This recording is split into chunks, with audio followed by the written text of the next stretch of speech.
नमस्कार, मैं रवीश कुमार। प्रधानमंत्री ने राष्ट्र को संबोधित कर दिया है। मैं अर्थव्यवस्था या अर्थशास्त्री तो नहीं हूं, लेकिन 20 लाख करोड़ के पैकेज की घोषणा से पहले प्रधानमंत्री ने जो ललित निबंधीय भूमिका बांधी है, उससे यही लगता है कि आर्थिक चुनौतियों और समस्याओं को आप जितना भी बड़ा करके बताएं, वो उन्हें उस तरह से नहीं देखते हैं। उनके देखने के नजरिए में पिछले 6 साल में भारत की अर्थव्यवस्था मजबूत हुई है, उसमें इतनी ताकत है कि जीडीपी का 10%, उन्होंने कहा 20 लाख करोड़ इन 2020, तो 2020 से 20 का राइम भी मिल गया साथ में, और नए नाम के साथ ये पैकेज आया है जिसका नाम रखा गया है आत्मनिर्भर भारत, जिसमें आत्मबल, आत्मविश्वास पर भी जोर दिया गया है कि जो नया अवसर बना है उसका फायदा भारत उठा सकता है। प्रधानमंत्री ने यह भी कहा कि अब हमें लोकल पर जोर देना होगा। क्या वो एक ऐसी लोकल पे गर्व भी करना पड़ेगा।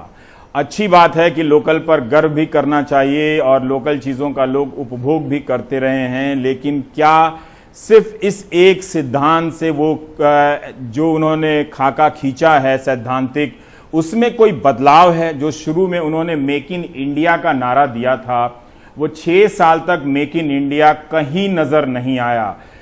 कोरोना से पहले मैन्युफैक्चरिंग सेक्टर के जितने भी आंकड़े हैं वो बर्बादी के ही बताते हैं, और बल्कि कुछ तिमाही में तो मैन्युफैक्चरिंग सेक्टर के आंकड़े नेगेटिव में चले गए थे। तो क्या एक फेल आइडिया को अब वो सफल बनाने की बात कर रहे हैं?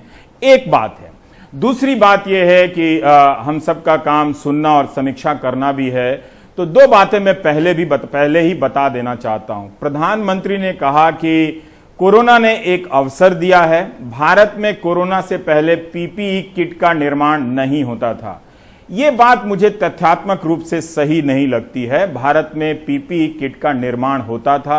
इबोला से पहले इसका नाम कुछ और था। इबोला के आने के बाद से इसे ज्यादा जब आप तस्वीरें देखने लगे कि पूरी तरह से बंद पैक किए हुए स्वास्थ्य कर्मी नजर आते हैं, उस पीपीई किट का निर्माण भी भारत में हो रहा था और निर्यात भी हो रहा था। तो ये अलग बात है। दूसरी बात उन्होंने ये कही कि Y2K जो 31 दिसंबर 2000 को आया था, एक संकट खड़ा किया था, उसे भारत ने उसे सॉल्व किया था।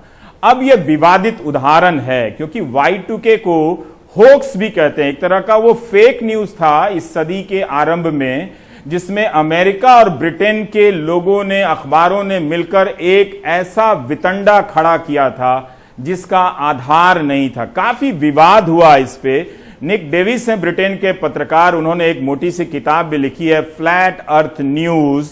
इसमें उन्होंने बताया कि किस तरह से $600 बिलियन की पूरी पैसा बर्बाद किया गया। कल्पनाएं गढ़ी गई कि कंप्यूटर फेल हो जाएगा, बिजली घर बंद हो जाएगी, तो लोग जनरेटर जलाने लगे उस दिन, और परमाणु बम चल निकलेंगे और न्यूक्लियर पावर में ब्लास्ट हो जाएगा वगैरह वगैरह। ऐसा कुछ भी नहीं हुआ। यह संकट ऐसा था ही नहीं जिसे किसी ने सॉल्व किया हो। जरूर इस संकट के कारण भारत के सॉफ्टवेयर इंजीनियरों को लाभ हुआ। उस समय नेस्को में कंपनी हुआ करती थी, आप आउटलुक में ये रिपोर्ट भी है, दिबांग मेहता ने कहा था कि हमने इसका अवसर उठाया और लगभग $2 बिलियन से ज्यादा का सॉफ्टवेयर एक्सपोर्ट किया, एक तरह से भारतीय इंजीनियरों ने। लेकिन सॉल्व किया वो एक तरह से होक्स था। कितना किया? तो ये 2 उदाहरण हैं। इसके अलावा फिर मैं आगे बढ़ना चाहता हूं कि 20 लाख करोड़ पैकेज का प्रधानमंत्री ने ऐलान किया है 2020 के लिए। इसमें उन्होंने कहा कि पहले कुछ पैकेज की घोषणा की गई थी जिसको इसमें शामिल किया जाएगा। तो पहले का पैकेज आप जानते हैं, प्रधानमंत्री गरीब कल्याण योजना के तहत 1,70,000 करोड़ रुपया बताया गया था, जिसमें से किसानों का पैसा तो अप्रैल के हफ्ते में जाता ही जाता है, लेकिन वो पैसा भी उस पैकेज में गिना गया, मगर वो पैसा किसानों को गया। जो डायरेक्ट बेनिफिट ट्रांसफर के जरिए वो पैसा गया, वो हिसाब भी, उस हिसाब को भी लेकर भी विवाद था। पर अब ये 20 लाख करोड़ के पैकेज की घोषणा की गई है प्रधानमंत्री को। उनके भाषण का छोटा सा हिस्सा सुनिए। कोरोना संकट का सामना करते हुए नए संकल्प के साथ मैं आज एक विशेष आर्थिक पैकेज की घोषणा कर रहा हूं। यह आर्थिक पैकेज आत्मनिर्भर भारत अभियान की अहम कड़ी के तौर पर काम करेगा। साथियों, हाल में सरकार ने कोरोना संकट से जुड़ी जो आर्थिक घोषणाएं की थी, जो रिजर्व बैंक के फैसले थे और आज जिस आर्थिक पैकेज का ऐलान हो रहा है, उसे जोड़ दें तो ये करीब करीब 20 लाख करोड़ रुपए का है। 20 लाख करोड़ रुपए का है। ये पैकेज भारत की जीडीपी का करीब करीब 10% है। इन सबके जरिए देश के विभिन्न वर्गों को आर्थिक व्यवस्था की कड़ियों को 20 लाख करोड़ रुपए का संबल मिलेगा, सपोर्ट मिलेगा। 20 लाख करोड़ रुपए का एक पैकेज 2020 में देश की विकास यात्रा को 20 लाख 2020 में आत्मनिर्भर भारत अभियान को एक नई गति देगा। प्रधानमंत्री के आलोचक अर्थशास्त्री भी अपने लेखों में बता रहे थे कि कम से कम जीडीपी का 10% पैकेज के रूप में घोषित करना चाहिए। लघु मध्यम उद्योगों से लेकर बड़े बड़े उद्योगपतियों तक, बड़े औद्योगिक सेक्टरों तक ने आर्थिक पैकेज की मांग की। दुनिया भर के देश पहले से ही इसका ऐलान कर चुके हैं। हम आपको बता दें कि अमेरिका ने अपनी जीडीपी का 13% दिया है, स्वीडन ने 12% दिया है, जापान ने सबसे अधिक 21% दिया है, मलेशिया ने शायद 17-18% दिया है, जर्मनी ने 10.7% दिए हैं। ये सब जो आंकड़े छपते हैं मीडिया में है उनसे बता रहा हूं। और भारत ने 10% जीडीपी का दिया है, तो एक बड़ी राशि तो है ही। लेकिन प्रधानमंत्री ने इस 20 लाख करोड़ को जीडीपी का 10% बताया। और मैं आपकी पहली प्रतिक्रिया जानना चाहता हूं। हमारे पूर्व संपादक अनिंद्य चक्रवर्ती जो अर्थ व्यवस्था पर काफी बढ़िया लिखते हैं, सिंपल समाचार वाले, जुड़ गए हैं। अनिंद्य, मैं ये जानना चाहता हूं कि हमारी अर्थव्यवस्था की साइज, आकार तो 2.5 ट्रिलियन का बताया जा रहा था, कभी करीब करीब 3 ट्रिलियन का बताया जा रहा था, लेकिन क्या इससे 10% बता रहे हैं तो क्या 2 ट्रिलियन की इकोनॉमी हुई? क्या हमारी अर्थव्यवस्था का आकार भी घट गया इस आंकड़े से? दूसरा, आपकी पहली प्रतिक्रिया क्या है इस पैकेज से? और प्रधानमंत्री ने जो एक सैद्धांतिक रूप दिया है, लोकल पे जोर दिया है, आत्मनिर्भर भारत पर जोर दिया है, उसके संदर्भ में। जी रवीश, इसमें 2 चीज है। एक है 3 ट्रिलियन डॉलर, जो कि लगभग आप जानते हैं 210 लाख करोड़ के आसपास आता है। अगर आप बजट का डॉक्यूमेंट देखेंगे तो कहा जा रहा है कि अगले साल के अंत तक हमारा जो जीडीपी होगा वो आज के दामों में 204 लाख करोड़ के आसपास होगा, यानी कि 204 लाख करोड़ रुपए। 204 लाख करोड़ रुपए का 10% होता है 20 लाख करोड़। लेकिन एक चीज याद रखिएगा कि 20 लाख करोड़ में 12 शून्य हैं 20 के बाद, और उनमें ये जो अनाउंसमेंट हुआ है इसमें कितना शून्य है वो देखना जरूरी है। क्योंकि मोदी जी ने एक चीज हमें शुरू में कहा कि आरबीआई याद रखिएगा जो दे रहा है, हमने जो पहले भी दिया है, क्योंकि उन्होंने लिक्विडिटी, एक एल जोड़ा लिक्विडिटी, आपने नोटिस किया होगा। अब ज्यादातर लोग लिक्विडिटी क्या होता है नहीं जानते हैं, लेकिन प्रधानमंत्री जो कि बहुत अच्छे कम्युनिकेटर हैं, हर वक्त शब्द यूज करते हैं चुन कर ताकि लोग समझ सके। 4 एल में उन्होंने लिक्विडिटी जोड़ा था, लेबर, लॉ, एक और एल था मैं भूल गया हूं, लेकिन एक लिक्विडिटी भी उसमें जुड़ा हुआ था। लिक्विडिटी मतलब लैंड, बिल्कुल 4 एल, लैंड, लेबर, लिक्विडिटी और लॉ। लॉ तो हमें पता है लेबर का हो चुका है कल्याण, क्योंकि पहला इकोनॉमिक पैकेज हमारे सामने जो आया है वो छिप के आया है। वो लीगल रिफॉर्म जो हुए हैं लेबर लॉज को बदलने के लिए और लेबर लॉज को सस्पेंड करने के लिए, ये जो रिफॉर्म हुए हैं, ये पहला इकोनॉमिक पैकेज है। खैर, जो 20 लाख करोड़ है उसमें आरबीआई कितना लिक्विडिटी दे रहा है, मतलब कितना लोन के लिए आरबीआई पैसा बैंकों के लिए के सामने रख रहा है। आरबीआई 8 लाख करोड़ दे चुका है, तो बाकी रह गए 12 लाख करोड़, है ना। 8 लाख करोड़ अनाउंस कर चुका है। अभी कुछ ही दिन पहले, मुझे लगता है 6 मई को आरबीआई ने एक अनाउंसमेंट किया था, या उससे 3 मई को, मुझे याद नहीं है, कोई भी गूगल करके देख सकता है। आपको याद होगा वो फ्रैंकलिन टेम्पल्टन बोल के एक म्यूचुअल फंड का डेट फंड कोलैप्स कर गया था, वो बंद हो गया था। उस टाइम पे आरबीआई ने म्यूचुअल फंड्स को पैसा मिले इसके लिए 50,000 करोड़ रुपए दिए थे बैंकों को। उसमें से बैंकों ने सिर्फ 5% उठाया है। क्यों? क्योंकि लोन देना बहुत आसान है ना, लोन के लिए पैसा देना बहुत आसान है, लेकिन जो लोन देगा बैंक, वो तो उसी को देगा ना जो वापस कर सकता है। तो 8 लाख करोड़ आरबीआई ने लिक्विडिटी बढ़ा दिया है, लेकिन लोन लेने वाला है कोई नहीं। तो 20 में से 8 लाख तो आप पहले निकालिए। 1,70,000 का तो पहले अनाउंसमेंट हुआ था, उसमें से 70,000 रुपए वैसे कि सरकार ने नहीं दिया है, क्योंकि आपने खुद बताया जो जून के एंड में आना था वो अप्रैल में आ गया। एक इंस्टॉलमेंट वो पहले से अनाउंस था। नरेगा में 10,000 करोड़ रुपए जो एडिशनल है, क्या वो एडिशनल है या बजट का पार्ट है, हमें पता नहीं है।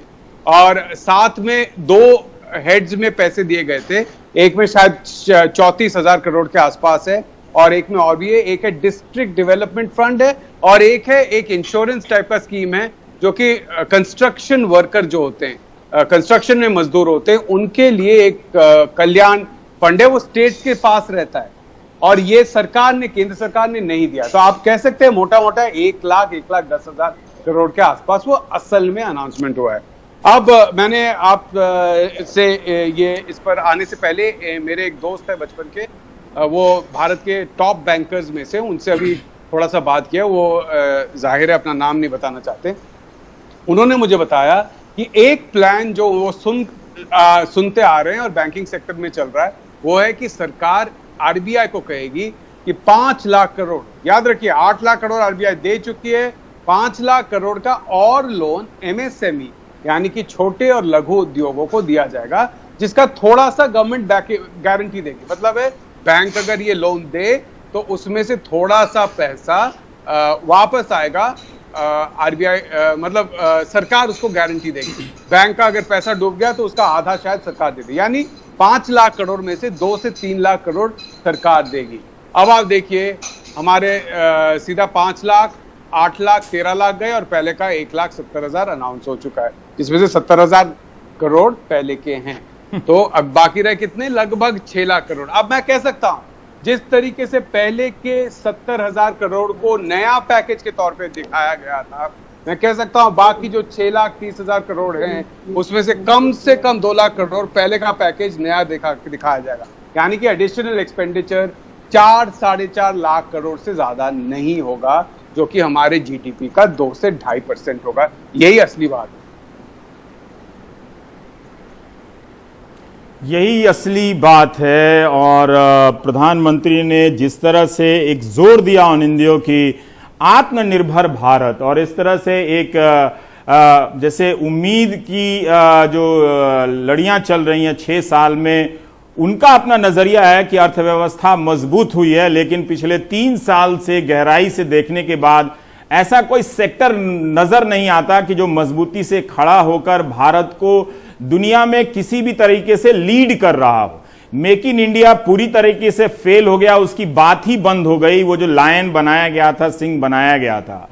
पर अब हम क्या अब आपको लगता है कि फिर से प्रधानमंत्री कभी बात नहीं करेंगे कि मेक इन इंडिया फेल हो गई है, लेकिन मैन्युफैक्चरिंग सेक्टर के नेगेटिव डाटा कई तिमाही के ये बताते हैं और बहुत गिरावट भी बताती है ये बात। लेकिन फिर भी मैं जानना चाहता हूं कि ये जो उम्मीद का वातावरण बनाया जा रहा है कि दुनिया चीन से नाराज हो गई है, तो ये लैंड लेबर रिफॉर्म इसलिए कर रहे हैं कि वहां से निकलने वाली फैक्ट्रियां यहां आ जाएंगी जो वियतनाम के रास्ते पहले से जा चुकी हैं।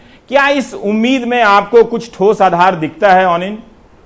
बिल्कुल भी नहीं, बिल्कुल भी नहीं दिखता है, क्योंकि आपको एक चीज याद रखना पड़ेगा कि हम जब कहते हैं कि चीन से लोग निकल कर जाएंगे, चीन का कैपेसिटी वापस आ चुका है। चीन एक ऐसा देश है जहां पे कोविड-19 के बाद भी 80 से 90% और कहीं पे 100% कैपेसिटी वापस आ चुका है। और जो लोग छोड़कर जा रहे थे वो कोविड-19 के चलते नहीं जा रहे थे, वो जा रहे थे इसलिए क्योंकि ट्रंप ने टैक्स बढ़ा दिया था। अगर आप चीन से कुछ लाने वाले थे तो यूएस में वो महंगा होने वाले था।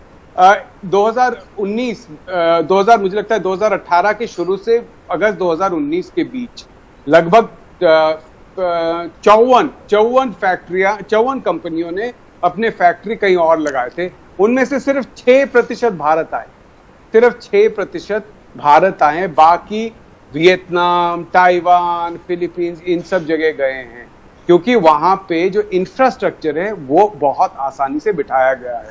उतना आसान नहीं है। जहां पे आपका इलेक्ट्रिसिटी कनेक्शन वोल्टेज फ्लक्चुएट होता रहता है, वहां पे बहुत ही सूक्ष्म किस्म के टेक्नोलॉजी लगाना उतना आसान नहीं है, ये सीधी बात है। और साथ में बहुत कुछ भारत में है जो उतना जैसे कि क्राइम एक जो इन्वेस्टर हैं वो देखते हैं और उतना आसान नहीं है, ये भी आपको देखना पड़ेगा। क्योंकि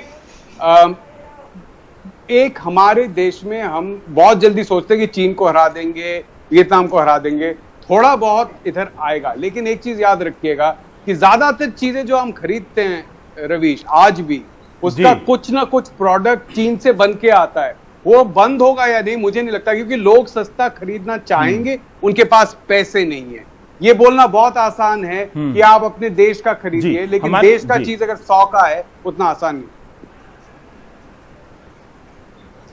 जी, प्रवीण खंडेलवाल हमारे साथ हैं, जो confederation of all India traders के महासचिव हैं। प्रवीण जी, हम ये जानना चाहते हैं, डिटेल तो अभी नहीं है, लेकिन जैसा कि ऑन इंडिया ने बताया कि 8 लाख करोड़ आरबीआई पहले लिक्विडिटी के तौर पर दे चुका है, उसके पहले की भी तो 4 से 5 लाख व्यवहारिक आंकड़ा बैठता है। आप जो मांग कर रहे थे कि बिजली के बिल माफ किए जाएं, फिक्स्ड रेट, और कर्मचारियों को सैलरी देने के लिए पैसा दिया जाए, जैसा कि इंग्लैंड में दिया गया है। रेस्तरां में जो लोग काम करते हैं उसके कर्मचारियों को 80-85% सैलरी वहां की सरकार दे रही है। क्या आपको अभी भी इस तरह की उम्मीद इस 20 लाख करोड़ के पैकेज में नजर आ रही है?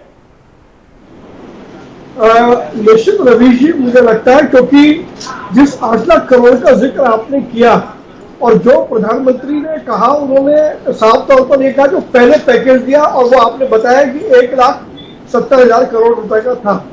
तो 20 लाख करोड़ में प्रधानमंत्री ने अपने संबोधन में 3 बातों को बहुत जोरदार तरीके से रेखांकित किया है। पहला तो उन्होंने ये कहा कि इस पैकेज में एमएसएमई सेक्टर के लिए कुछ विशेष है।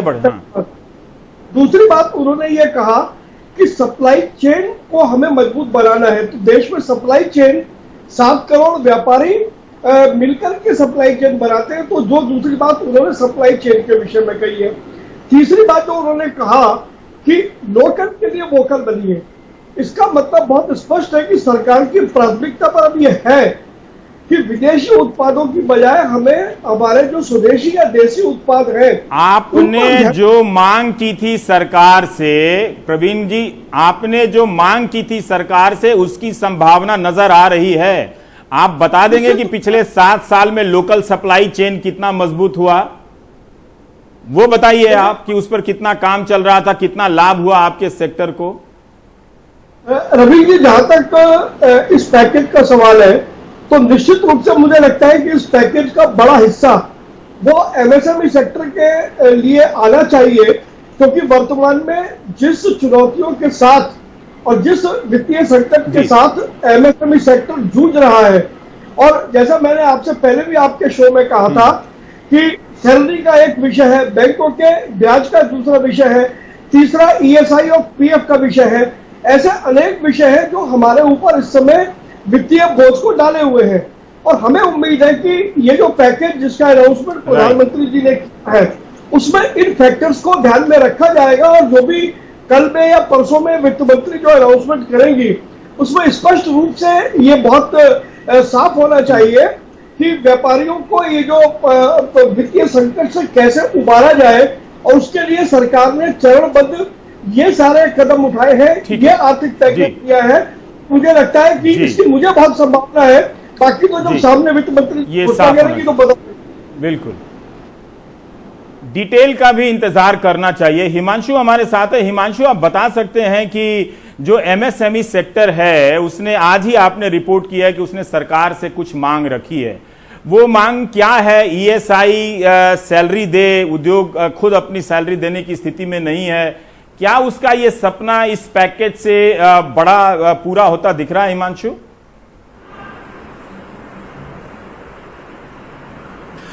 मुश्किल सवाल है, क्योंकि देखिए जो टाइमिंग है, जो कॉन्टेक्स्ट है इस अनाउंसमेंट का, आर्थिक पैकेज का, वो बहुत महत्वपूर्ण है। आमतौर पर सरकार हर महीने की पहली तारीख को जो जीएसटी कलेक्शन होता है उसके पिछले महीने का, उसका ऐलान करती है। मार्च के जब जीएसटी के आंकड़े 1 अप्रैल को जारी किए गए तो उसमें दिखाया गया कि करीब 6 से 7 हजार करोड़ घटा है जो जीएसटी कलेक्शन है सरकार का, क्योंकि 25 तारीख से लॉकडाउन लगाया गया था। करीब 1 हफ्ते आर्थिक गतिविधियां ठप रही और उसकी वजह से वो गिरावट दर्ज हुई। अप्रैल के जो जीएसटी के आंकड़े हैं जो 1 मई को आने चाहिए थे, आज 12 तारीख हो चुकी है, अभी तक जीएसटी के आंकड़े सरकार ने जारी नहीं किए हैं और इसको लेकर बहुत तरह के कयास लगाए जा रहे हैं कि क्या इतनी ज्यादा बड़ी गिरावट है क्योंकि अप्रत्याशित तरीके से लॉकडाउन रहा है, आर्थिक गतिविधियां बिल्कुल ठप पड़ी रही हैं, तो निश्चित तौर पर जीएसटी कलेक्शन में बहुत बड़ी गिरावट होगी, लेकिन इसका फिगर, इसका कोई असेसमेंट नहीं है। एक न्यूज चैनल ने कल ये भी खबर चलाई कि सरकार में विचार चल रहा है कि सरकारी कर्मचारियों की सैलरी में कटौती की जाए, जिसके बाद वित्त मंत्रालय को स्पष्टीकरण भी जारी करना पड़ा।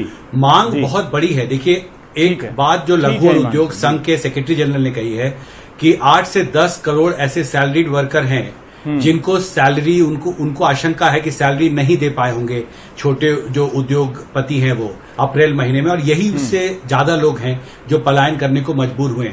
क्या इनके सैलरी का वहन सरकार कर पाएगी? जो मांग लघु उद्योग संघ ने की है कि एम्प्लॉय स्टेट इंश्योरेंस कॉर्पोरेशन इसका वहन करे, क्या वो स्थिति में होंगे? क्या सरकार उनको अनुमति देगी? हमें ब्रेक लेना पड़ेगा। आप सभी का बहुत बहुत शुक्रिया। ऑनिंदियो, प्रवीण जी, हिमांशु, आपका। प्रधानमंत्री ने बार बार मजदूरों की पीड़ा को वो तप और त्याग कह रहे हैं। वो तप और त्याग किस लिए किया जाता है? अगर आप ऋषि परंपरा को भी देखें तो क्या इस लिहाज से ये तप और त्याग है? एक व्यवस्था की नाकामी, नीतियों के असफल होने की वजह से मजदूर दरबदर हैं, उनकी अपनी कमाई लुट रही है। क्या वो इसके लिए, लुट जाने के लिए, बर्बाद होने के लिए 2-2 हजार किलोमीटर पैदल चलने के लिए तप और त्याग करते? उनके इस कष्ट को प्रधानमंत्री के पास देखने का अपना नजरिया है कि ये मजदूर कष्ट नहीं सह रहे हैं बल्कि तप और त्याग कर रहे हैं। ये देखने का अपना अपना नजरिया है। हम आपको बता दें कि आप Y2K के बारे में भी खूब पढ़िए, आपको बहुत सारी मजेदार बातें मिलेंगी। और ये अच्छा जरूर हुआ कि इस पैकेज के ऐलान के साथ अब चर्चाएं जो हैं कहीं ज्यादा संगठित रूप से अर्थव्यवस्था के दायरे में होंगी। मिडिल क्लास भी देख लेगा कि इस 20 लाख के करोड़ के पैकेज में उसको क्या मिला है, धन धन गोपाल या ठन ठन गोपाल। ब्रेक के बाद आगरा की बात करेंगे।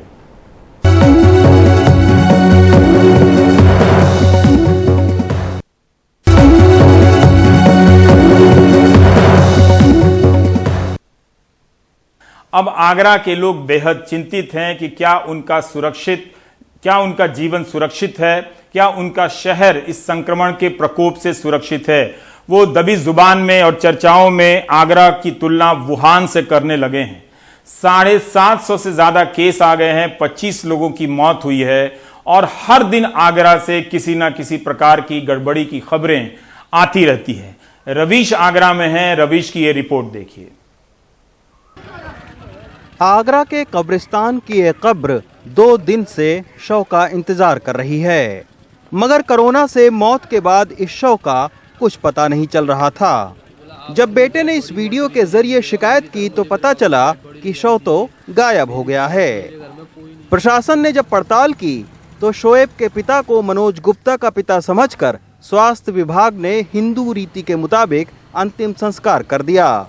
इन्होंने मेरे पापा की डेड बॉडी बदल दी और इनको किसी और की डेड बॉडी दे दी। इन्होंने उठा कर कहीं यहाँ के स्टाफ की कमी की वजह से ये पोस्टमार्टम गिरा है पूरा, ये पीछे अभी आप फिर मोर्चरी पे दोबारा से आए? हम बुलाया गया दोबारा पे। फिर अब अभी क्या देखा तुमने? अब तो चैन उठी हुई है, पहले कुछ नहीं दिखाया था उन्होंने। नहीं, अभी आपके पिता मौजूद हैं यहाँ पर? हाँ है। देह संस्कार आपने किसी और का कर दिया? दिखाया नहीं तो उन्होंने, तो बोले जी बॉडी आपकी फोटो दिखाया था, उनका जी फोटो गया। नहीं, आपने देह संस्कार तो एक बॉडी का कर दिया ना। हाँ। और आपके पिता मौजूद है यहाँ पर। हाँ। आगरा में हो रही इन मौतों से कोरोना त्रासदी की गंभीरता का अंदाजा लगाया जा सकता है। कोरोना वायरस के हमले ने बड़े बड़े मॉल और शानदार होटलों वाले इन शहरों के स्वास्थ्य सेवाओं की पोल खोल कर रख दी है। कोरोना संक्रमित मरीजों के इलाज से लेकर उनकी देखभाल में बरती गई कोताहियों पर कहां एसी के बंद कमरों में बैठक चल रही है, आइए आपको वहां लेकर चलते हैं। लखनऊ से 5 अधिकारियों की टीम विशेष विमान से सोमवार को आगरा पहुंची हैं। तब से लगातार सर्किट हाउस में मैराथन बैठकों का सिलसिला चल रहा है, लेकिन इसी दिन कोरोना संक्रमित 13 नए मामले आने से आनन फानन में नया सीएमओ लाया गया और इन खामियों पर जांच बैठा दी गई है। हालात ये हैं कि आगरा के मेयर नवीन जैन ने चिट्ठी लिखकर आशंका जताई थी कि आगरा देश का वुहान बन सकता है। हालांकि इस पर उन्हें बीजेपी आलाकमान की डांट भी सुननी पड़ी। पत्र के लिखने के बाद काफ़ी कुछ बदलाव हुआ है। 2 अधिकारी प्रमुख सचिव स्तर के अधिकारी आगरा आए, प्रशासन भी सक्रिय हुआ है, 2 सीएमओ का ट्रांसफ़र कर दिया गया, 1 अन्य अधिकारी का ट्रांसफ़र किया गया है। तो मुझे लगता है कि बहुत तेज़ी से माननीय मुख्यमंत्री जी के नेतृत्व में। आपको नहीं लगता है कि एक अगर आगरा का मेयर इस तरीके की चिट्ठी लिख रहा है तो व्यवस्था कहीं न कहीं इस चिट्ठी के जरिए झलक रही है आपकी भी, कि आपकी बात को जिला प्रशासन कोई गंभीरता से नहीं ले रहा? नहीं, ऐसा नहीं है। देखिए, हम लोग जनता के जनप्रतिनिधि हैं। अगर कोई फीडबैक जनता के द्वारा हमें मिलता है तो हम लोग शासन को अवगत कराते हैं। तो जिला प्रशासन ने व्यवस्था ना की होती तो कितने होते, व्यवस्था की है तो कितने। आगरा इंदौर नहीं हुआ, फिरोजाबाद आगरा नहीं हुआ और इंदौर वुहान नहीं हुआ। इसमें कोई दो राय नहीं कि आगरा के एमपी होने के नाते मैं महसूस करता हूं कि हम उत्तर प्रदेश में नंबर 1 पर हैं, एक उसमें नेगेटिव चीज़ में। तो वो एक अच्छी बात नहीं है। मुख्यमंत्री जी का आभार कि आज उन्होंने 4-5 प्रमुख सचिव और एडीजी रैंक के लेवल को लोगों को यहाँ पर भेजा।